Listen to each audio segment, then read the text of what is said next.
ഇന്നത്തെ കാലത്ത് രക്ഷപ്പെടണമെന്നുണ്ടെങ്കിൽ എന്ത് കോഴ്സ് പഠിക്കണം? വേഗം പറ.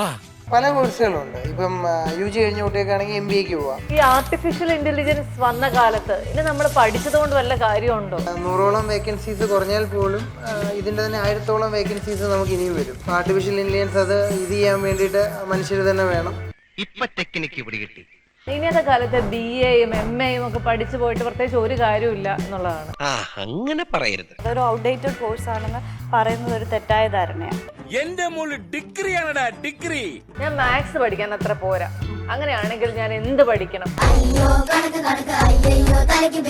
നമുക്ക് മെഡിക്കൽ റിലേറ്റഡ് പ്രോഗ്രാംസ് ഉണ്ട്, ഡിഗ്രിയിൽ തന്നെ മാനേജ്മെന്റ് റിലേറ്റഡ് കോഴ്സസുകളുണ്ട്. ഇപ്പം വിത്തൗട്ട് മാത്സ് സിലബസ് വരുന്ന ഒരുപാട് കോഴ്സസുകളുണ്ട്. എൻ്റെ ആവശ്യം എനിക്ക് പെട്ടെന്നൊരു ജോലി കിട്ടണം എന്നുള്ളതാണ്. അങ്ങനെയാണെങ്കിൽ ഞാൻ പ്രൊഫഷണൽ കോഴ്സിലേക്ക് പോകണോ അതോ ഡിഗ്രി പോലെയുള്ള കോഴ്സുകളിലേക്ക് പോകണോ? പെട്ടെന്ന് ജോലി ആവശ്യമെങ്കിൽ പ്രൊഫഷണൽ കോഴ്സുകളിലേക്ക് തന്നെ പോകണം. എനിക്കും കാനഡയിലേക്ക് പോകണം എന്നുള്ളതാണ് ആഗ്രഹം. അങ്ങനെയാണെങ്കിൽ ഞാൻ എന്ത് പഠിക്കണം? Nurse, husband visa.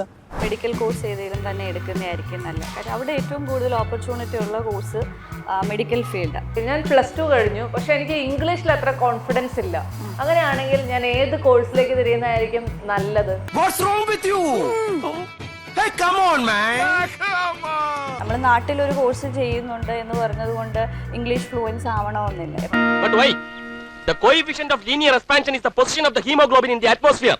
അധികം പഠിക്കാതെ പെട്ടെന്ന് ജോലി കിട്ടാൻ എന്തെങ്കിലും സാധ്യതകളുണ്ടോ? നീ തുടക്കത്തിലെ മടി പിടിക്കല്ലേ വന്നേ. ഹോട്ടൽ മാനേജ്മെന്റ് പഠിക്കാം, ഏവിയേഷൻ കോഴ്സുകൾ പഠിക്കാം. MBBS ഇന്ത്യയുടെ അകത്തും പഠിക്കുന്നു, വിദേശത്ത് പോയി പഠിക്കുന്നു. പുറത്ത് പോയി പഠിക്കുന്നവർക്ക് പ്രാധാന്യം കൂടുമോ? ഇന്ത്യക്ക് അകത്ത് പഠിക്കുന്ന ഇച്ചിരി എക്സ്പെൻസീവാണ്. പുറത്ത് പോയി പഠിക്കുമ്പോൾ അത്രയൊരു തുകയാവത്തുമില്ലെന്ന് മാത്രമല്ല, കുറച്ചുകൂടി എക്സ്പോഷർ കിട്ടും. ഏറ്റവും കൂടുതൽ ജോലി സാധ്യതകൾ ഇന്നത്തെ സാഹചര്യത്തിലുള്ള ഒരു 4 കോഴ്സുകൾ പറയാമോ? മെയിനായിട്ട് പറഞ്ഞു കഴിഞ്ഞാൽ artificial intelligence, cyber security, cloud computing, nursing. എപ്പോഴും ഒരു എവർഗ്രീൻ കോഴ്സാണ് nursing. Hello everyone, welcome to the show. ഈ എഡ്യൂക്കേഷൻ എന്ന് പറയുന്നത് ഭയങ്കര ആഴത്തിലും പരപ്പിലും ഉള്ള ഒരു മേഖലയാണ്. ഒരു കുഞ്ഞു കുട്ടി ഉണ്ടാകുമ്പോൾ തൊട്ട് അവനെ ഏത് പ്രീ സ്കൂളിൽ വിടണം, എങ്ങനെ വളർത്തണം എന്ന് തൊട്ട് അവനെ ഏത് കോഴ്സിലേക്ക് എത്തണം, അത് ഇപ്പോൾ എഞ്ചിനീയറിംഗ് ആവട്ടെ, നഴ്സിംഗ് ആവട്ടെ, ഡോക്ടർ ആവട്ടെ, എന്തുമാവട്ടെ, ഏത് കോഴ്സിലേക്ക് എത്തണം എന്നുള്ള എല്ലാ കാര്യങ്ങൾക്കും നിങ്ങൾക്ക് സമഗ്രമായിട്ടുള്ള ഒരു ഗൈഡൻസ് തരുന്ന ഒരു സ്ഥാപനത്തെയാണ് ഞാനിന്ന് പരിചയപ്പെടുത്തുന്നത്. ആ സ്ഥാപനത്തിൻ്റെ ഓണേഴ്സിനെയാണ് ഞാനിന്ന് പരിചയപ്പെടുത്തുന്നത്. സെൻറ് മേരീസ് എഡ്യൂക്കേഷണൽ ട്രസ്റ്റിൻ്റെ ഓണേഴ്സ് ആയിട്ടുള്ള Noble and Christina. Welcome to the show. ഒരു കരിയർ കൗൺസിലിംഗ് ആയിട്ടുള്ള എക്സ്പേർട്സ് ആണ് ഇന്നത്തെ ഇന്റർവ്യൂവിന് ഉള്ളത് കൊണ്ട് കുട്ടികൾക്ക് എന്തൊക്കെയായിരിക്കും ചോദിക്കാൻ ആഗ്രഹമുള്ളത് എന്ന് ചോദിച്ചുകൊണ്ട് ഞാനൊരു പോസ്റ്റ് ഇട്ടിരുന്നു. അപ്പോൾ അതിന് കുട്ടികൾ തന്ന കുറേ ക്വസ്റ്റ്യൻസ് ഉണ്ട്, അവർക്ക് അറിയാൻ ആഗ്രഹമുള്ള ചോദ്യങ്ങൾ. അതിനുള്ള ഉത്തരങ്ങൾ തരാൻ നിങ്ങൾ റെഡിയാണോ? റെഡിയാണ്. ആണോ? അപ്പോൾ ആദ്യത്തെ ചോദ്യം എന്ന് പറയുന്നത്, ഇന്നത്തെ കാലത്ത് രക്ഷപ്പെടണമെന്നുണ്ടെങ്കിൽ എന്ത് കോഴ്സ് പഠിക്കണം? രക്ഷപ്പെടണമെന്നുണ്ടെങ്കിൽ പല കോഴ്സുകളുണ്ട്. ഇപ്പം UG കഴിഞ്ഞ കുട്ടികൾക്കാണെങ്കിൽ MBAക്ക് പോവാം. അത്യാവശ്യം ലൈവായിട്ടുള്ള ആക്റ്റീവായിട്ടുള്ള കുട്ടികളാണെങ്കിൽ MBAക്ക് പോവാം. അതുപോലെ മാർക്കറ്റിങ്ങോ HR ഏതെങ്കിലും സ്പെസിഫിക്കേഷൻ എടുത്തു കഴിഞ്ഞാൽ ഒത്തിരി ജോബ് ഓപ്പർച്യൂണിറ്റി ഉണ്ട്. മെഡിക്കൽ കോഴ്സുകൾക്ക് പോവാം. പാരാമെഡിക്കൽസ് എല്ലാം അതിൽ വരുന്നുണ്ട്. ബയോളജി താല്പര്യമുള്ള കുട്ടികളാണെങ്കിൽ മനസ്സിലായി. അതുപോലെ തന്നെ നമുക്ക് BCAക്ക് പോവാം. ഇപ്പം ടെക്നിക്കലായിട്ടുള്ള താല്പര്യമുള്ള കുട്ടികളാണെങ്കിൽ BCAക്ക് പോകും. ഇതൊക്കെ അത്യാവശ്യം നല്ല ജോബ് ഓപ്പർച്യൂണിറ്റി ഉള്ള കോഴ്സുകളാണ്. നമ്മുടെ ബേസിക്കായിട്ട് നമ്മൾ ഏത് ബാക്ക്ഗ്രൗണ്ടിലാണോ അത് വെച്ച് വേണം ഈ സെലക്ഷൻ ഇത് ചെയ്യാൻ വേണ്ടിയിട്ട്. ഈ ആർട്ടിഫിഷ്യൽ ഇന്റലിജൻസ് വന്ന കാലത്ത് ഇനി നമ്മൾ പഠിച്ചതുകൊണ്ട് വല്ല കാര്യമുണ്ടോ? എല്ലാം റോബോട്ടുകളായിരിക്കുമോ ചെയ്യുന്നത് എന്ന് ചോദിച്ചാൽ എന്ത് പറയും ചേട്ടാ? പഠിക്കണം. പഠിച്ചുകൊണ്ട് 100% കാര്യങ്ങളുണ്ട്. നമുക്കിപ്പോൾ ഒരു 100ഓളം വേക്കൻസീസ് കുറഞ്ഞാൽ പോലും ഇതിൻ്റെ തന്നെ 1000ഓളം വേക്കൻസീസ് നമുക്ക് ഇനിയും വരും. ഇപ്പോൾ ആർട്ടിഫിഷ്യൽ ഇന്റലിജൻസ് അത് ഇത് ചെയ്യാൻ വേണ്ടിയിട്ട് മനുഷ്യർ തന്നെ വേണം. സൈബർ സെക്യൂരിറ്റി ഉണ്ട്. അതുപോലെ തന്നെ റോബോട്ടിക്സ് എന്ന് പറഞ്ഞൊരു കോഴ്സുണ്ട്. ഈ റോബോട്ടിക്സിൻ്റെ മാനുഫാക്ചറിങ്ങും അതിൻ്റെ മെയിൻ്റെനൻസും അതിൻ്റെ ചിപ്പ് ബിൽഡിംഗ് എല്ലാം ഇതിൽ തന്നെ വരുന്നതാണ്, ഈ റോബോട്ടിക്സ് കോഴ്സിനകത്ത് വരുന്നത്. ജോബ് ഓപ്പർച്യൂണിറ്റി 100% ഉണ്ട്. ഏറ്റവും കൂടുതൽ ആൾക്കാർ ആലോചിക്കുന്നത് ഇനിയത്തെ കാലത്ത് BAയും MAയും ഒക്കെ പഠിച്ചു പോയിട്ട് പ്രത്യേകിച്ച് ഒരു കാര്യമില്ല എന്നുള്ളതാണ്. സത്യത്തിൽ അങ്ങനെയാണോ? അങ്ങനെയല്ല. ഇപ്പോൾ പണ്ട് മുതലേ നമ്മൾ ശ്രദ്ധിച്ചാൽ മതി, BA പോലെയുള്ള കോഴ്സുകൾ, ഡിഗ്രി ആർട്സ് പ്രോഗ്രാംസുകൾ ഒരുപാട് പേര് എടുക്കുന്നുണ്ട്. അതിലേക്ക് ഇൻട്രസ്റ്റഡ് ആയിട്ടുള്ള ഒരുപാട് കുട്ടികൾ നമുക്കും വരുന്നുണ്ട്. ഇപ്പോഴാണെന്നുണ്ടെങ്കിൽ BA journalism with criminology, BA journalism with English, അങ്ങനെയുള്ള പ്രോഗ്രാംസുകൾ ഇപ്പോൾ അവൈലബിളാണ്, നല്ല നല്ല യൂണിവേഴ്സിറ്റീസിലൊക്കെ അവൈലബിളാണ്. അപ്പം നമുക്ക് ജേർണലിസം റിലേറ്റഡ് ആയിട്ട് ഇൻട്രസ്റ്റഡ് ആയിട്ട് പോകാൻ വേണ്ടിയിട്ടുള്ള കുട്ടികൾക്ക് ഇതുപോലെയുള്ള കോഴ്സുകൾ എടുക്കാം. ഇനിയും ആണെങ്കിലും ഈ BA ജേർണലിസം പോലെയുള്ള കോഴ്സുകൾ മുന്നോട്ട് ഒരുപാട് പേര് ചൂസ് ചെയ്യും. കാര്യം അതൊരു ഔട്ട്ഡേറ്റഡ് കോഴ്സാണെന്ന് പറയുന്നത് ഒരു തെറ്റായ ധാരണയാണ്. ഞാൻ മാത്സ് പഠിക്കാൻ അത്ര പോരാ, അങ്ങനെയാണെങ്കിൽ ഞാൻ എന്ത് പഠിക്കണം, അല്ലെങ്കിൽ ഏത് കോഴ്സിലേക്ക് തിരിയണം? മാത്സ് പഠിക്കാൻ പോരാ എങ്കിൽ നമുക്ക് മെഡിക്കൽ റിലേറ്റഡ് പ്രോഗ്രാംസ് ഉണ്ട്. ഡിഗ്രിയിൽ തന്നെ മാനേജ്മെൻറ്റ് കോഴ്സസുകളുണ്ട്, മാനേജ്മെൻറ്റ് റിലേറ്റഡ് കോഴ്സസുകളുണ്ട്. ഇപ്പം അത്യാവശ്യം കമ്മ്യൂണിക്കേഷൻ സ്കില്ലും അത്യാവശ്യം മാർക്കറ്റിംഗ് സെയിൽസും ഒക്കെ ഇൻട്രസ്റ്റഡ് ആയിട്ടുള്ള കുട്ടികൾക്കാണെങ്കിൽ BBA എടുക്കാം. BBA ഏവിയേഷനോ BBA ലോജിസ്റ്റിക്സോ എടുക്കാം. അതുപോലെ തന്നെ പാരാമെഡിക്കലിൽ തന്നെ ഡിപ്ലോമ കോഴ്സസുകളുണ്ട്, പാരാമെഡിക്കൽ ഡിപ്ലോമ അങ്ങനെയുള്ള കോഴ്സസുകൾ എടുക്കാം. അല്ലാന്നുണ്ടെങ്കിൽ ജനറൽ നഴ്സിംഗ്, BSc നഴ്സിംഗ് പോലെയുള്ള വിത്തൗട്ട് മാത്സ് സിലബസ് വരുന്ന ഒരുപാട് കോഴ്സസുകളുണ്ട്, അവൈലബിൾ ആണ്. എൻ്റെ ആവശ്യം എനിക്ക് പെട്ടെന്നൊരു ജോലി കിട്ടണം എന്നുള്ളതാണ്. അങ്ങനെയാണെങ്കിൽ ഞാൻ പ്രൊഫഷണൽ കോഴ്സിലേക്ക് പോകണോ അതോ ഡിഗ്രി പോലെയുള്ള കോഴ്സുകളിലേക്ക് പോകണോ? പെട്ടെന്ന് ജോലി ആവശ്യമെങ്കിൽ പ്രൊഫഷണൽ കോഴ്സുകളിലേക്ക് തന്നെ പോകണം. അതാകുമ്പോൾ പഠിച്ചിറങ്ങി പഠിത്തത്തോടൊപ്പം തന്നെ നല്ല യൂണിവേഴ്സിറ്റീസിലൊക്കെ 3-ാം വർഷം തൊട്ടേ ഇന്റേൺഷിപ്പാണ്. ഇന്റേൺഷിപ്പ് കഴിഞ്ഞ് അവർ തന്നെ കമ്പനി പ്ലേസ്ഡ് ആക്കും. പ്രൊഫഷണൽ കോഴ്സൊക്കെ പോകുന്നതാണ് എപ്പോഴും നല്ലത്. എൻ്റെ സുഹൃത്തുക്കൾ എല്ലാവരും കാനഡയ്ക്ക് പോകുന്നു, എനിക്കും കാനഡയിലേക്ക് പോകണം എന്നുള്ളതാണ് ആഗ്രഹം. അങ്ങനെയാണെങ്കിൽ ഞാൻ എന്ത് പഠിക്കണം? കാനഡയിലേക്ക് പോകാൻ ആഗ്രഹിക്കുന്നവർ തീർച്ചയായിട്ടും മെഡിക്കൽ കോഴ്സ് ഏതെങ്കിലും തന്നെ എടുക്കുന്നതായിരിക്കും നല്ലത്. കാര്യം അവിടെ ഏറ്റവും കൂടുതൽ ഓപ്പർച്യൂണിറ്റി ഉള്ള കോഴ്സ് മെഡിക്കൽ ഫീൽഡ്. അപ്പോൾ നമ്മൾ ആ ഒരു കോഴ്സ് എടുത്താൽ ആ കടമ്പ എളുപ്പം നമുക്ക് കടക്കാൻ പറ്റും. വിദേശത്തേക്ക് പോകാൻ നഴ്സിംഗ് അല്ലാതെ മറ്റെന്തൊക്കെ ഓപ്ഷനുകൾ ഉണ്ടാവുക? ഇപ്പം നമുക്ക് ഹോസ്പിറ്റാലിറ്റി ലെവലിലുള്ള പ്രോഗ്രാംസുകൾ, ഹോസ്പിറ്റൽ റിലേറ്റഡ് ആയിട്ടുള്ള ഓപ്ഷൻസുകളുണ്ട്. അതുപോലെയുള്ള മേഖല ഹോട്ടൽസുകളുടെ ഹോട്ടൽ മാനേജ്മെൻറ്റ് റിലേറ്റഡ് ആയിട്ടുള്ള ടൂറിസം ഹെൽത്ത് റിലേറ്റഡ് ആയിട്ടുള്ള അങ്ങനെയുള്ള പ്രോഗ്രാംസുകൾക്ക് ഓപ്പർച്യൂണിറ്റി ഉണ്ട്. ഈ കെയർ നഴ്സിംഗ് അല്ലാതെ മറ്റ് ജോബ് ഓപ്പർച്യൂണിറ്റീസ് എന്തൊക്കെയായിരിക്കും? പാരാമെഡിക്കൽ ഉണ്ട്. പാരാമെഡിക്കൽ കോഴ്സുകൾ എടുത്തു കഴിഞ്ഞാൽ എല്ലാ ഹോസ്പിറ്റൽസിലും നല്ല വേജസും ആണ്, നല്ല സാലറിയാണ്. ഈ പാരാമെഡിക്കൽ എന്ന് പറയുമ്പോൾ എന്തൊക്കെ അതിൽ ഉൾപ്പെടും? അതിലിപ്പോൾ റേഡിയോളജി വരുന്നുണ്ട്, മെഡിക്കൽ ലാബ് ടെക്നോളജി വരുന്നുണ്ട്, അനസ്തേഷ്യ ആൻഡ് OTT വരുന്നുണ്ട്, റെസ്പിറേറ്ററി തെറാപ്പി വരുന്നുണ്ട്, അങ്ങനെ പല കോഴ്സുകളും, കാർഡിയാക് കെയർ വരുന്നുണ്ട്. ഇതെല്ലാം അത്യാവശ്യം പാരാമെഡിക്കൽ കോഴ്സുകളിൽ വരുന്ന ഓപ്ഷൻസുകളാണ്. ഇതെല്ലാം നമ്മൾ കിട്ടണമെങ്കിൽ അല്ലെങ്കിൽ ഇതിലേക്ക് പോകണമെന്നുണ്ടെങ്കിൽ +1 +2 ബയോളജി പഠിച്ചിരിക്കുന്ന നിർബന്ധമുണ്ടോ? ഇതിന്റെ ഡിഗ്രിക്ക് പോകണമെങ്കിൽ ബയോളജി പഠിക്കണം. ഇതിന്റെ ഡിപ്ലോമ ഈ പറഞ്ഞ കോഴ്സിന്റെ തന്നെ 3 വർഷ കോഴ്സുണ്ട്. അതിനുശേഷം ഡിഗ്രി എടുക്കാമെന്നുള്ളൂ, ലാറ്ററൽ എൻട്രി വഴി. അപ്പോൾ അതിന് ഇത് കമ്പൽസറി, സയൻസ് കമ്പൽസറി. ഡിഗ്രിക്ക് പോകണമെങ്കിൽ ഡിപ്ലോമയ്ക്ക് കമ്പൽസറി അല്ല. ഞാൻ +2 കഴിഞ്ഞു, പക്ഷെ എനിക്ക് ഇംഗ്ലീഷിൽ അത്ര കോൺഫിഡൻസ് ഇല്ല. അങ്ങനെയാണെങ്കിൽ ഞാൻ ഏത് കോഴ്സിലേക്ക് തിരിയുന്നതായിരിക്കും നല്ലത്? കോഴ്സ് എടുക്കുന്നതിനേക്കാളും നമ്മൾ ആ എടുക്കുന്ന സറൗണ്ടിങ് ചേഞ്ച് ചെയ്യുന്നതായിരിക്കും നല്ലത്. ഏതെങ്കിലും ഒരു ഔട്ട് സ്റ്റേറ്റ്സ് യൂണിവേഴ്സിറ്റിയിലേക്ക് പോയി പഠിക്കുമ്പോൾ നമുക്ക് കമ്മ്യൂണിക്കേഷൻ സ്കില്ല് കുറച്ചുകൂടെ ഡെവലപ്പ് ചെയ്യാം. നമ്മൾ നാട്ടിലൊരു കോഴ്സ് ചെയ്യുന്നുണ്ട് എന്ന് പറഞ്ഞതുകൊണ്ട് ഇംഗ്ലീഷ് ഫ്ലുവൻസ് ആവണമെന്നില്ല. എപ്പോഴും വേറൊരു സ്റ്റേറ്റിലോട്ട് പോയി ഒന്ന് ഷിഫ്റ്റ് ചെയ്തിട്ട് പഠിക്കുമ്പോൾ നമുക്ക് കമ്മ്യൂണിക്കേഷൻ സ്കില്ല് കൂടും, കുറച്ചുകൂടെ ക്വാളിറ്റി ഓഫ് സ്റ്റാൻഡേർഡ് നമുക്ക് വരും. അങ്ങനെയാണ് കുറച്ചുകൂടെ കോൺഫിഡൻസ് കിട്ടും ഇംഗ്ലീഷ് പറയാനായിട്ട്. കാര്യം അവിടെ അങ്ങനെ കമ്മ്യൂണിക്കേഷൻ സ്കില്ല് ഡെവലപ്പ് ചെയ്യത്തുള്ളൂ. അധികം പഠിക്കാതെ പെട്ടെന്ന് ജോലി കിട്ടാൻ എന്തെങ്കിലും സാധ്യതകളുണ്ടോ, കോഴ്സുകളുണ്ടോ? അധികം പഠിക്കാതെ പെട്ടെന്ന് ജോലി കിട്ടാൻ ഇപ്പം ഹോട്ടൽ മാനേജ്മെൻറ്റ് പഠിക്കാം, ഏവിയേഷൻ കോഴ്സുകൾ പഠിക്കാം, റെപ്യൂട്ടഡ് ആയിട്ടുള്ള ഇൻസ്റ്റിറ്റ്യൂഷനിൽ പഠിക്കണമെന്നുള്ളതേ ഉള്ളൂ.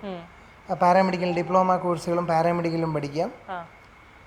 BBA MBA ആ ഒരു പ്രൊഫഷനിലേക്ക് എടുത്താലും അധികം പഠിക്കേണ്ട, ഒരു ലീഡർഷിപ്പ് ക്വാളിറ്റി ഉണ്ടായിരുന്നാൽ മതി. MBBS ഇന്ത്യയുടെ അകത്തും പഠിക്കുന്നു, വിദേശത്ത് പോയും പഠിക്കുന്നു. ഇപ്പോൾ അസർബൈജാൻ, തജിക്കിസ്ഥാൻ എന്നൊക്കെ പറഞ്ഞിട്ട് പോയി പഠിക്കുന്ന ആൾക്കാർ കേട്ടിട്ടുണ്ട്. അപ്പോൾ സത്യത്തിൽ ഇങ്ങനെ ഈ 2 യൂണിവേഴ്സിറ്റികളിൽ പഠിക്കുന്നതുകൊണ്ട് ഇന്ത്യയുടെ അകത്ത് പഠിക്കുന്നത് കൊണ്ട് എന്തെങ്കിലും പ്രയോറിറ്റി ഉണ്ടോ, അതോ പുറത്ത് പോയി പഠിക്കുന്നവർക്ക് പ്രാധാന്യം കൂടുമോ? അങ്ങനെ ചോദിച്ചു കഴിഞ്ഞാൽ എന്ത് പറയും? ഇന്ത്യക്ക് അകത്ത് പഠിക്കുന്നത് ഇച്ചിരി എക്സ്പെൻസീവാണ്. ഇന്ത്യയിൽ ഇപ്പോൾ പലരും ചൂസ് ചെയ്യാത്തത് നമ്പർ ഓഫ് സീറ്റ്സ് നമുക്ക് കുറവാണ്. അറൗണ്ട് ഒരു 55,000 സീറ്റേ ഉള്ളൂ ഓൾ ഓവർ ഇന്ത്യ നമുക്ക് MBBSന്. എന്നാൽ നീറ്റിന് അപ്ലൈ ചെയ്യുന്ന ഒരു 25,000 പേരോളം ഉണ്ട്. അപ്പം നമ്പർ ഓഫ് സീറ്റ്സ് കുറവായതുകൊണ്ട് തന്നെ ഇവിടെ ഒന്ന് പഠിച്ചിറങ്ങുമ്പോഴത്തേക്ക് പ്യുവർ ഗവൺമെൻറ് അല്ലെങ്കിൽ പഠിച്ചിറങ്ങുമ്പോഴത്തേക്ക് നല്ലൊരു തുകയാവും. പുറത്തു പോയി പഠിക്കുമ്പോൾ അത്രയൊരു തുകയാവത്തുമില്ലെന്ന് മാത്രമല്ല, കുറച്ചുകൂടി എക്സ്പോഷർ കിട്ടും. പലതും ഈ USMLE ബേസ്ഡുള്ള സിലബസ് ആയിരിക്കും. അപ്പോൾ കുറച്ചുകൂടെ നാളെ അവർക്ക് കാനഡയിലേക്കോ UK പോകണമെങ്കിൽ ഈ USMLE ബേസ്ഡ് സിലബസ് ആണെങ്കിൽ അവർക്ക് പെട്ടെന്ന് അത് ക്രാക്ക് ചെയ്യാൻ പറ്റും. അങ്ങനെയുള്ള അഡ്വാൻറ്റേജുകളും ഉണ്ട്. ചൂസ് ചെയ്യുന്ന യൂണിവേഴ്സിറ്റി നല്ലതായിരിക്കും. അപ്പോൾ ഈ സർട്ടിഫിക്കറ്റിന് അങ്ങനെ ഏതെങ്കിലും വ്യത്യാസങ്ങളുണ്ടോ? നമ്മൾ പുറത്ത് പഠിച്ച് വന്നു കഴിഞ്ഞാൽ പിന്നെ ഇന്ത്യയിൽ വന്ന് പ്രാക്ടീസ് ചെയ്യാൻ ബുദ്ധിമുട്ടുകൾ ഉണ്ടാവുക, അങ്ങനെയുണ്ടോ? നമ്മളൊന്ന് പുറത്ത് പഠിക്കാൻ പോകുന്നതിന് മുമ്പായാലും നീറ്റ് അറ്റൻഡ് ചെയ്ത് നീറ്റ് ക്വാളിഫൈഡ് ആയിട്ട് പോയാൽ മാത്രമേ ഇന്ത്യയിൽ ഒന്ന് വർക്ക് ചെയ്യാൻ പറ്റൂ. അത് മാത്രമല്ല, അത് ക്വാളിഫൈഡ് ആണെങ്കിലും പോയി വന്ന് തിരിച്ച് നെക്സ്റ്റ് എന്ന് പറഞ്ഞൊരു എക്സാം ഉണ്ട്. അത് ക്വാളിഫൈഡ് ആണെങ്കിൽ മാത്രമേ ഇന്ത്യയിൽ എവിടെ വേണമെങ്കിലും അവർക്ക് വർക്ക് ചെയ്യാൻ പറ്റത്തുള്ളൂ. എനിക്കൊരു ബിസിനസ് തുടങ്ങണം എന്നുള്ളതാണ് എൻ്റെ ആഗ്രഹം. അങ്ങനെയാണെങ്കിൽ ഞാൻ ഏത് കോഴ്സ് പഠിക്കുന്നതായിരിക്കും അതിന് സഹായകരമാകുക? ഒരു എൻ്റർപ്രണർ ആവാൻ ആഗ്രഹം ഉണ്ടെങ്കിൽ തീർച്ചയായിട്ടും UG എടുക്കുമ്പോഴേ അവരൊരു BBA പോലെയുള്ള കോഴ്സസുകൾ എടുക്കുക. അത് കഴിഞ്ഞ് PG എടുക്കാൻ ആഗ്രഹിക്കുന്നവർ തീർച്ചയായിട്ടും MBA പോലുള്ള കോഴ്സുകൾ എടുക്കുക. ഇപ്പം ഇതിലൊന്നും ഈ ഒരു PG UGയും എടുക്കാതെ തന്നെ ഒരു സ്കിൽ ഡെവലപ്മെൻറ്റ് ലെവലിൽ തന്നെ ആൾക്കാർ ഒരുപാട് ബിസിനസ് ഫേമുകൾ സ്റ്റാർട്ട് ചെയ്യുന്നുണ്ട്. അപ്പം അങ്ങനെയും വരാം. സ്കിൽ ബേസ്ഡ് വേണമെങ്കിലും നമുക്ക് വരാൻ പറ്റും. ഏറ്റവും കൂടുതൽ ജോലി സാധ്യതകൾ ഇന്നത്തെ സാഹചര്യത്തിലുള്ള ഒരു 4 കോഴ്സുകൾ പറയാമോ? മെയിനായിട്ട് പറഞ്ഞു കഴിഞ്ഞാൽ artificial intelligence, cyber security, cloud computing, അങ്ങനെയുള്ള കോഴ്സുകളുണ്ട്. മെഡിക്കൽ പാരാമെഡിക്കൽ കോഴ്സുകളുണ്ട്. നഴ്സിംഗ് എപ്പോഴും ഒരു എവർഗ്രീൻ കോഴ്സാണ് നഴ്സിംഗ്. അതുപോലെ തന്നെ MBA പഠിച്ചു കഴിഞ്ഞാലും നല്ല ജോബ് ഓപ്പർച്യൂണിറ്റി, പ്രത്യേകിച്ച് HR-ഉം മാർക്കറ്റിംഗ്. ഈ നീറ്റ് എൻട്രൻസിന് ഒരുപാട് സ്ഥാപനങ്ങളുണ്ട് ഇപ്പോൾ. അപ്പോൾ ഈ SMITക്ക് മറ്റ് സ്ഥാപനങ്ങളിൽ നിന്നുള്ള വ്യത്യസ്തത എന്താണ്? ഞങ്ങളുടെ ഒരു മെയിൻ അഡ്വാൻറ്റേജ് എന്ന് പറഞ്ഞാൽ ഞങ്ങളുടെ ക്രാഷ് കോച്ചിങ് തന്നെയാണ്. കഴിഞ്ഞൊരു 9 വർഷമായിട്ട് ഇന്ത്യയിലും UAE-ലും ഏറ്റവും കൂടുതൽ റിസൾട്ട് ഉള്ള ക്രാഷ് കോച്ചിങ് SMIT-യുടെയാണ്. അതുപോലെ തന്നെ നമ്മൾ ഒരു ആവറേജ് സ്റ്റുഡൻറ്റിനെ എടുത്തു പോലും അവരെ മോൾഡ് ചെയ്ത് നമ്മൾ റിസൾട്ട് ആക്കും. പല സ്ഥാപനങ്ങളും ടോപ്പേഴ്സിനെ മാത്രമേ എടുക്കത്തുള്ളൂ. പക്ഷെ നമുക്ക് താല്പര്യമുള്ള ഒരു ആവറേജ് സ്റ്റുഡൻറ്റിനെ പോലും എടുത്താലും നമ്മൾ മോൾഡ് ചെയ്ത് അവരെ എൻട്രൻസ് ക്രാക്ക് ചെയ്യാൻ ഹെൽപ്പ് ചെയ്യും. +2 കഴിഞ്ഞുള്ള ഒരുപാട് കുട്ടികൾ വരില്ലേ? ഇവരൊക്കെ എന്തൊക്കെ ആഗ്രഹങ്ങൾ പറഞ്ഞുകൊണ്ടാണ് അങ്ങോട്ട് വരാറുള്ളത്? കൂടുതലും അവർക്ക് +2-ന് ശേഷം ഒരു കോഴ്സുകളെ പറ്റിയിട്ട് ഒരു കോഴ്സായിട്ട് അറിയത്തില്ല. പല കോഴ്സുകളെ പറ്റി ചോദിച്ചാണ് വരുന്നത്. ലാസ്റ്റ് നമ്മളൊരു കരിയർ ഗൈഡിങ് കൗൺസിലിംഗ് കൊടുത്തതിന് ശേഷം അവർക്ക് അവരുടെ ഒരു ടേസ്റ്റിനനുസരിച്ച് അവരുടെ ഒരു ആപ്റ്റിറ്റ്യൂഡിനനുസരിച്ച് ഒരു കോഴ്സിലേക്ക് നമ്മൾ ആക്കി കൊടുത്താണ് വിടുന്നത്. അപ്പൊ ഇതില് നമ്മളിപ്പോ നിങ്ങൾ പറഞ്ഞ ഒരു കോഴ്സ് ഞാൻ ചൂസ് ചെയ്യാണ്. അപ്പൊ അതായത് ഇപ്പോൾ ഒരു മറൈൻ എഞ്ചിനീയറിംഗിന് പോകാമെന്ന് എൻ്റെ ഒരു കഴിവ് കൊണ്ട് നിങ്ങൾ അസസ് ചെയ്ത് എന്നോട് പറയുകയാണ്. അപ്പോൾ ഈ മറൈൻ എഞ്ചിനീയറിംഗിന് ഞാൻ പോയി കഴിഞ്ഞാൽ എനിക്കൊരു ജോലി കിട്ടുന്നത് വരെയുള്ള അസിസ്റ്റൻസ് SMIT നൽകുമോ? Yes, of course. നമുക്ക് 4 വർഷത്തെ കോഴ്സാണ്. 4 വർഷം നമ്മൾ അതാണ് അഷ്വർ ചെയ്യുന്നത്. ഒരു കുട്ടി നമ്മളിൽ നിന്ന് അഡ്മിഷൻ എടുക്കുമ്പോൾ നമ്മൾ കൊടുക്കുന്ന ഒരു സർവീസ് എന്ന് പറഞ്ഞാൽ ബിഗൈൻ തൊട്ട് എൻഡ് വരെ 4 വർഷം കോഴ്സിന് ഫുൾ ആൻഡ് ഫുള്ളി നമ്മൾ സർവീസസ് കൊടുക്കും. ആണ്. ഈ പ്രധാനമായിട്ടും ഇന്ത്യക്ക് അകത്തുള്ള യൂണിവേഴ്സിറ്റികൾ ഏതൊക്കെയാണ്? നമ്മൾ ഒരു അസിസ്റ്റൻസ് കൊടുക്കുന്ന അല്ലെങ്കിൽ ഗൈഡൻസ് കൊടുക്കുന്ന യൂണിവേഴ്സിറ്റികൾ ഒത്തിരി യൂണിവേഴ്സിറ്റീസ് ഉണ്ട്. ഇപ്പോൾ രാമയ്യ ഉണ്ട്, ക്രൈസ്റ്റ് ഉണ്ട്, അതുപോലെ തന്നെ ചിന്മയ വിദ്യാപീഠം ഉണ്ട്. അങ്ങനെ ഒത്തിരി യൂണിവേഴ്സിറ്റീസ് ഉണ്ട്. അതിന് ഒത്തിരി ഓപ്ഷൻസ് ഉണ്ട്. പൊതുവെ കുട്ടികളെല്ലാവരും ഡിഗ്രി കഴിഞ്ഞ് പുറത്തേക്ക് പോവാണ്, കേരളത്തിന് പിള്ളേരില്ല എന്നൊക്കെ പറഞ്ഞിട്ടുള്ള ഒരു ക്യാമ്പയിൻ ഒക്കെ ആയിട്ട് ഇതിൽ സത്യമുണ്ടോ? കുട്ടികൾ കൂടുതലും പുറത്ത് പോവുക. കാരണം ഒന്ന്, അവിടെ നമുക്ക് കിട്ടുന്ന വേജസ് ഇപ്പം നോർമലി ഇവിടെ ഒന്ന് സർവൈവ് ചെയ്ത് നിൽക്കണമെങ്കിൽ അതുപോലെ ബ്രില്യൻ്റ് ആയിട്ടുള്ളൊരു സ്റ്റുഡൻ്റ് ആയിരിക്കണം. പക്ഷേ ഒരു സാധാരണ ഒരു കുട്ടിയാണെങ്കിൽ പോലും നമ്മൾ എബ്രോഡ് പോയി കഴിഞ്ഞാൽ ആദ്യത്തെ ഒരു 2 മാസം ഒരു ബുദ്ധിമുട്ട് കാണും. കാരണം എല്ലാം ഒന്ന് പഠിച്ചു വരുന്നൊരു ബുദ്ധിമുട്ട് കാണും. പക്ഷെ പിന്നെ അവർക്ക് ഇച്ചിരൂടെ നല്ല ബെറ്റർ ഇൻകം കിട്ടും. ലൈഫ് സ്റ്റൈൽ നല്ലതാണ്. ക്വാളിറ്റി ഓഫ് എഡ്യൂക്കേഷൻ നമ്മളെക്കാട്ടി ഒത്തിരി ബെറ്റർ ആണ് പല രാജ്യങ്ങളിലും. അതൊക്കെ അവിടുത്തെ മെയിൻ അഡ്വാൻറ്റേജുകൾ. ഒരു ആവറേജുകാരന് പോലും വളരെ നല്ല ഇൻകത്തോടെ ജീവിക്കാം. ഇവിടെ ആണെങ്കിൽ ഏറ്റവും മെറിറ്റോറിയസ് ആൾക്കാർക്ക് പിടിച്ചു നിൽക്കാൻ പറ്റത്തുള്ളൂ. ഈ സെന്റ് മേരീസ് എഡ്യൂക്കേഷണൽ ട്രസ്റ്റ് എന്തൊക്കെ കാര്യങ്ങളാണ് നമ്മളെ നോക്കി നടത്തുക? നമുക്ക് പ്രൈമറി ആയിട്ട് തന്നെ മെയിനായിട്ട് നമ്മുടെ ഒരു പ്രോഗ്രാം കരിയർ കൗൺസിലിംഗ് ഉണ്ട്. കരിയർ കൗൺസിലിംഗ് എന്ന് പറയുമ്പോൾ നമുക്ക് ഒരു കുട്ടി വന്നു അവരുടെ അഭിരുചിക്കൊത്ത്, അപ്പോൾ അവരൊരു ഓപ്ഷനും കൊണ്ടായിരിക്കും വരുന്നത്, പക്ഷെ അവർക്ക് അതിനെപ്പറ്റി ഒരു ഐഡിയയും കാണത്തില്ല. ഇപ്പോൾ എക്സാമ്പിൾ പറഞ്ഞാൽ മെക്കാനിക്കൽ പേരൻസ് പറയും ഇപ്പോൾ വണ്ടികളെ പറ്റി, വണ്ടിയെ ഭയങ്കര ഇഷ്ടമാണ്, വണ്ടികളുമായിട്ട് ബന്ധപ്പെട്ട് നല്ല താല്പര്യമാണെന്ന് പറഞ്ഞ് മെക്കാനിക്കൽ എഞ്ചിനീയറിംഗ് ചൂസ് ചെയ്യുന്ന പേരൻസ് ഉണ്ട്. പക്ഷെ അങ്ങനെ വരുന്നവർക്ക് നമ്മൾ ഡീറ്റെയിൽഡ് ആയിട്ട് ആ കോഴ്സുകളെ പറ്റി പറഞ്ഞു കൊടുക്കും. അവിടെ ആ തെറ്റിദ്ധാരണ അങ്ങ് മാറ്റി കൊടുക്കും. ഞാനൊരു നെഗറ്റീവ് ആസ്പെക്റ്റിലൂടെ ചോദിക്കാം. നമ്മുടെ അടുത്ത് വന്ന് നമ്മൾ കൊടുത്ത കരിയർ ഗൈഡൻസ് അതല്ലായിരുന്നു എനിക്ക് വേണ്ടതെന്ന് എപ്പോഴെങ്കിലും വന്ന് പറഞ്ഞിട്ടുണ്ടോ? ഇല്ല. കാരണം നമ്മൾ അവരോട് സംസാരിച്ച് അവർക്ക് പറ്റുന്നത് മാത്രമേ കൊടുക്കൂ. ഇപ്പോൾ കരിയർ കൗൺസിലിംഗ് എന്ന് പറഞ്ഞാലും അവരുടെ ഇൻട്രസ്റ്റ് കണ്ടുപിടിക്കും, അതിന് ജോബ് ഓപ്പർച്യൂണിറ്റി ഉണ്ടോ എന്നൂടെ നോക്കും. ഇപ്പോൾ ഇൻട്രസ്റ്റ് മാത്രം നോക്കിയിട്ട് ഇനിയുള്ള കാലത്ത് കാര്യമില്ലല്ലോ. അതിന് ജോലി സാധ്യത ഉണ്ടോ എന്നൂടെ നോക്കും. എന്നിട്ട് അവർക്ക് ഇഷ്ടമുള്ളത് നമ്മൾ പറഞ്ഞ് മനസ്സിലാക്കിയിട്ടേ നമ്മൾ ഫൈനലൈസ് ചെയ്യത്തുള്ളൂ. അതുകൊണ്ട് അങ്ങനെ ഒരു ബുദ്ധിമുട്ട് ഇതുവരെ ഉണ്ടായിട്ടില്ല. നമുക്ക് ഭയങ്കര സന്തോഷം നൽകിയിട്ടുള്ള ഏതെങ്കിലും കുട്ടിയുടെ കഥ ഉണ്ടാവില്ലേ? അതെ, അതൊന്ന് ഒരെണ്ണം ഷെയർ ചെയ്യും. ഒരു 4 വർഷം മുന്നേ ഒരു കുട്ടി ഇതുപോലെ അഡ്മിഷൻസിന് വേണ്ടിയിട്ട് വന്നതാ. നമ്മുടെ ഒരു മാഗസീൻ കണ്ട്, ന്യൂസ് പേപ്പറിൽ ഒരു മാഗസീൻ കണ്ട് വന്ന ഒരു കുട്ടിയാണ്. അപ്പം ഏതോ ഒരു കോഴ്സുകളൊക്കെ പറഞ്ഞ അന്ന് വന്ന്, എനിക്ക് കറക്റ്റായിട്ട് ഓർമ്മയില്ല. പക്ഷേ നമ്മളൊരു ഗൈഡൻസ് കൊടുത്ത് ഏറ്റവും കൂടുതൽ ഓപ്പർച്യൂണിറ്റി ഉള്ള ഒരു കോഴ്സിലേക്ക് അവരെ വിട്ടു. ഇപ്പം BSc നഴ്സിംഗിനായിരുന്നു കുട്ടി പഠിച്ചത്. ആ കോഴ്സിന് വേണ്ടിയിട്ട് കുട്ടിയെ ഗൈഡ് ചെയ്തു. നല്ലൊരു കോളേജും നല്ല ഒരു പാക്കേജിലുള്ള ഒരു ഓപ്ഷൻസ് കൊടുത്ത് ആ കുട്ടി പഠിച്ചിറങ്ങി. അപ്പം ഇടയ്ക്കെല്ലാം നമ്മളോട്ട് കമ്മ്യൂണിക്കേറ്റ് ചെയ്യുമായിരുന്നു, ഇതുപോലെ നല്ലൊരു ഓപ്ഷൻ ആയിരുന്നു ഞാൻ അന്ന് തിരഞ്ഞെടുത്തത്, എൻ്റെ ഡ്രീം എന്ന് പറയുന്നത് വെച്ചിട്ട് പോയായിരുന്നു, എനിക്ക് ഇത്രയും നല്ലൊരു അച്ചീവ്മെൻ്റ് ഒന്നും കിട്ടുകയില്ലായിരുന്നു എന്ന്. ഈ എഡ്യൂക്കേഷൻ ഇൻസ്റ്റിറ്റ്യൂഷൻസിന്റെ ഭാഗമായിട്ട് തന്നെ ഈ പ്രീമിയം പ്ലേ സ്കൂൾ അല്ലെങ്കിൽ പ്രീ സ്കൂൾ എന്നുള്ളൊരു കോൺസെപ്റ്റ് നിങ്ങൾ കൊണ്ടുവരാൻ കാരണം എന്താ? നിങ്ങൾക്ക് തന്നെ സമയമില്ല കുട്ടികളെ നോക്കാൻ എന്നുള്ളൊരു അവസ്ഥ വന്നപ്പോഴാണോ? അതെ അതെ. ആണോ? അതെന്താ സംഭവം ഒന്ന് പറയാമോ? നമുക്ക് ഇപ്പം ഞങ്ങൾക്ക് 2 കുഞ്ഞുങ്ങളാ. അപ്പം ഞങ്ങൾ രണ്ടും വർക്കിംഗ് ആയതുകൊണ്ട് തന്നെ രാവിലെ ഇറങ്ങിക്കഴിഞ്ഞാൽ ചിലപ്പം നൈറ്റ് വരെ. അപ്പം അങ്ങനെയുള്ള പല മാതാപിതാക്കൾക്കും ഇന്ന് പ്രശ്നം കാണും. ഇപ്പം ബാംഗ്ലൂർ ആയാലും ഇവിടെ ആയാലും വർക്കിംഗ് വുമൻസിനൊക്കെ പ്രശ്നം കാണും. അപ്പം അതുകൊണ്ടാണ് നമ്മളൊരു പ്രീമിയം പ്ലേ സ്കൂളായിട്ട് ഇത് ചെയ്ത്. അതിൽ ഉദ്ദേശിക്കുന്ന കുട്ടികൾക്ക് നല്ല കെയറിങ്. ഇപ്പോൾ 1 വയസ്സ് മുതലുള്ള കുഞ്ഞുങ്ങളെ നോക്കാൻ അതുപോലെ പ്രയാസമാണ്. അപ്പോൾ അവർക്ക് നല്ല കെയറിങ്, അവരെ ഒന്ന് നർച്ചർ ചെയ്യുക. പിന്നെ കൊച്ചിലേ കൊണ്ടുവിടുന്നത് ഇപ്പം ഞങ്ങളുടെ ഇളയ മോളെയൊക്കെ 1 വയസ്സ് തൊട്ടേ നമ്മൾ നമ്മുടെ സ്കൂളിൽ തന്നെ ഇത് ചെയ്തിട്ടുണ്ട്.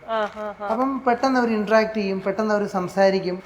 പിന്നെ സ്ക്രീനിങ് ടൈം വളരെ കുറയും, ഫോണൊന്നും നമ്മൾ കൊടുക്കത്തേ ഇല്ല. ഈ കരിയർ കൗൺസിലിംഗ് എന്ന് പറയുന്ന ഏരിയ ഭയങ്കര ബുദ്ധിമുട്ടല്ലേ? കാരണം എന്താ വെച്ചാൽ നമ്മള് എല്ലാ കാലത്തും ഫുൾ പുതിയ കോഴ്സുകൾ, എല്ലാ ദിവസവും പുതിയ പുതിയ കോഴ്സുകൾ വരുന്നു, പുതിയ ജോബ് ഓപ്പർച്യൂണിറ്റീസ് വരുന്നു.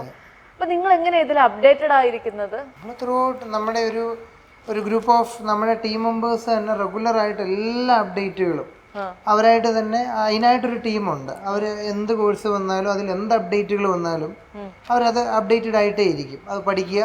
അതിന് ട്രെയിനിങ് സെക്ഷൻ നമ്മൾ എല്ലാവർക്കും കൊടുക്കും. നമ്മൾ ത്രൂ ഔട്ട് നമ്മുടെ SMETയുടെ എല്ലാ ബ്രാഞ്ചുകൾക്കും നമ്മൾ സ്റ്റാഫിനായാലും ഞങ്ങൾക്കാണെങ്കിൽ പോലും ആ ട്രെയിനിങ്ങുകൾ ആ ഒരു ഗ്രൂപ്പ് തരും, നമ്മുടെ തന്നെ ഗ്രൂപ്പ് തരും. അങ്ങനെ നമ്മൾ അപ്ഡേറ്റഡ്, എല്ലാവരും അപ്ഡേറ്റഡാ, അല്ലാതെ പറ്റില്ലല്ലോ. അല്ല, നമ്മുടെ ജീവിതത്തിലുള്ള അങ്ങനെയുള്ള ഒരാളെ അല്ലെങ്കിൽ നമ്മളെ ഒത്തിരി കുട്ടികൾ ഇപ്പൊ കുട്ടി എന്ന് പറഞ്ഞാൽ ഇപ്പം കഴിഞ്ഞിടയ്ക്ക് നമുക്ക് നോർമൽ BCom ചോദിച്ചൊരു കുട്ടി വരുന്നുണ്ട്. അപ്പം ഞാൻ ചോദിച്ചു എന്ത് പറ്റി? സാധാരണക്കാരാ, വീട്ടുകാരൊന്നും വലിയ എഡ്യൂക്കേറ്റഡ് ഒന്നുമല്ല, സാധാരണ ഒരു ഫാമിലിയിൽ നിന്ന് വന്ന വലിയൊരു ഫിനാൻഷ്യൽ ബാക്ക്ഗ്രൗണ്ടും ഇല്ല. മോനോട് ഞാൻ പറഞ്ഞു എന്ത് പറ്റി BCom ചൂസ് ചെയ്യാന്? BCom പന്നലാന്നല്ല ഞാൻ പറയുന്നത്, എന്തോ ഏതൊക്കെ സബ്ജക്റ്റ് ആണ് താല്പര്യം. അപ്പൊ പുള്ളിക്ക് പ്രത്യേകിച്ച് താല്പര്യങ്ങളൊന്നുമില്ല. പുള്ളി BCom, കൂട്ടുകാരെല്ലാം പോകുന്നു, എല്ലാവരും ആരോ പറഞ്ഞു BCom പഠിച്ചു കഴിഞ്ഞാൽ ഉടനെ ജോലി കിട്ടും. അപ്പം വീട്ടിലെ കാര്യങ്ങളെല്ലാം വലിയ ഫീസും ആവത്തില്ല. അപ്പം വീട്ടിലെ കാര്യങ്ങളൊക്കെ ചെയ്യാമെന്ന് കണ്ടുകൊണ്ടാണ് പുള്ളി BCom ഇത് ചെയ്ത്. എന്നിട്ട് ഞങ്ങൾ പുള്ളിയോട് സംസാരിച്ചു വെച്ച് സത്യം പറഞ്ഞാൽ പുള്ളിക്ക് അക്കൗണ്ടിങ്ങോ മാത്തമാറ്റിക്സുമായിട്ടൊന്നും ഒരു താല്പര്യവും ഇല്ല, ബന്ധവും ഇല്ല. അപ്പം പിന്നെ ഞാൻ ചോദിച്ചു BComന് പോയാൽ എങ്ങനെ? പറഞ്ഞു ചേട്ടാ അങ്ങനെ നമ്മൾ ചിന്തിച്ചിട്ടൊന്നുമില്ല. പിന്നെ ഞങ്ങൾ ഇരുന്ന് സംസാരിച്ചു വീട്ടിലാരൊക്കെയാണ് എന്തുവാണ്. അപ്പോൾ നമുക്ക് മനസ്സിലായി പുള്ളിക്ക് ഒന്ന് പറഞ്ഞു കൊടുക്കാനൊന്നും ആരുമില്ല. അപ്പോൾ നമ്മളൊരു ചേട്ടൻ്റെ സ്ഥാനത്ത് നിന്ന് എല്ലാം പറഞ്ഞു കൊടുത്തു, എല്ലാ കാര്യങ്ങളും പറഞ്ഞു കൊടുത്തു. എന്നിട്ട് ടെക്നോളജിയൊക്കെ ഭയങ്കര താല്പര്യമുള്ളൊരു കുട്ടിയായിരുന്നു. എന്നിട്ട് പയ്യൻ ഇതെടുത്തു, നമുക്ക് BCA ആർട്ടിഫിഷ്യൽ ഇൻ്റലിജൻസ് എന്ന് പറഞ്ഞൊരു കോഴ്സ് എടുത്തു. ഏറ്റവും കൂടുതൽ ആളുകൾ അന്വേഷിച്ച് വരുന്നത് എന്തിനായിരിക്കും? കരിയർ കൗൺസിലിങ്ങിന് തന്നെ ആയിരിക്കും. അത് ഞങ്ങളുടെ ഒരു ഏറ്റവും മെയിൻ ആയിട്ട് മറ്റുള്ള എവിടെയും ഇല്ലാത്തൊരു ഹൈലൈറ്റാണ്. കരിയർ കൗൺസിലിങ്ങിന് തന്നെ ഏറ്റവും കൂടുതൽ അന്വേഷിച്ച് വരുന്നത്. അപ്പോൾ ഏതായാലും സെന്റ് മേരീസ് എഡ്യൂക്കേഷണൽ ട്രസ്റ്റ് കൂടുതൽ ഉയരങ്ങളിലേക്ക് എത്തട്ടെ. എല്ലാവിധ ആശംസകളും അറിയിക്കുകയാണ്. And thank you so much for your time. Thank you.